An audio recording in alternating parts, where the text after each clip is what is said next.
Bonjour, nous allons parler donc de l'outillage et surtout du postoir. Nous avons vu les différentes bouteilles, nous avons vu aussi donc l'étiquetage, mais là maintenant nous allons parler donc de la manutention, du transport et stockage de ces bouteilles.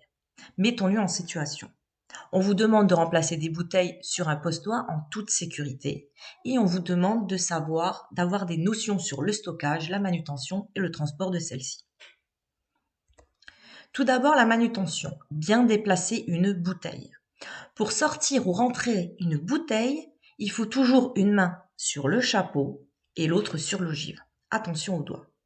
Ensuite, on roule donc la bouteille. On essaye donc de contrôler l'équilibre, toujours la main sur le chapeau et garder donc la bouteille près du corps et la faire rouler de l'autre main.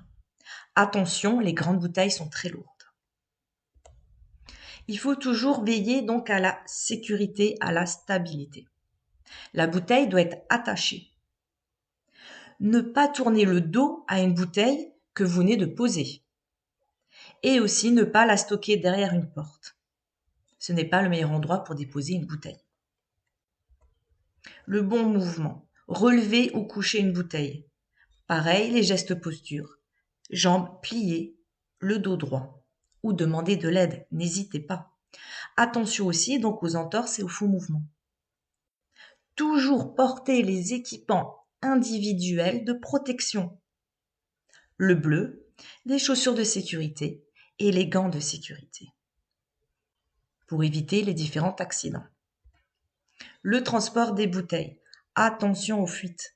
Une bouteille vide n'est jamais absolument vide. Il y a toujours du gaz à pression atmosphérique. Si le robinet n'est pas fermé, au moindre réchauffement, la matière poreuse de la bouteille acétylène peut relâcher du gaz. Quelques litres d'acétylène suffisent pour provoquer l'explosion d'un coffre de véhicule. Les fluides proviennent le plus souvent des détendeurs, des tuyaux ou du chalumeau. Attention aussi au choc. Même couchée dans un coffre, une bouteille peut devenir un dangereux projectile en cas de choc avant ou de tonneau.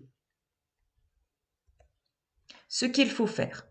Tout d'abord, fermer les bouteilles, même si elles sont vides. Démonter les équipements pour le transport.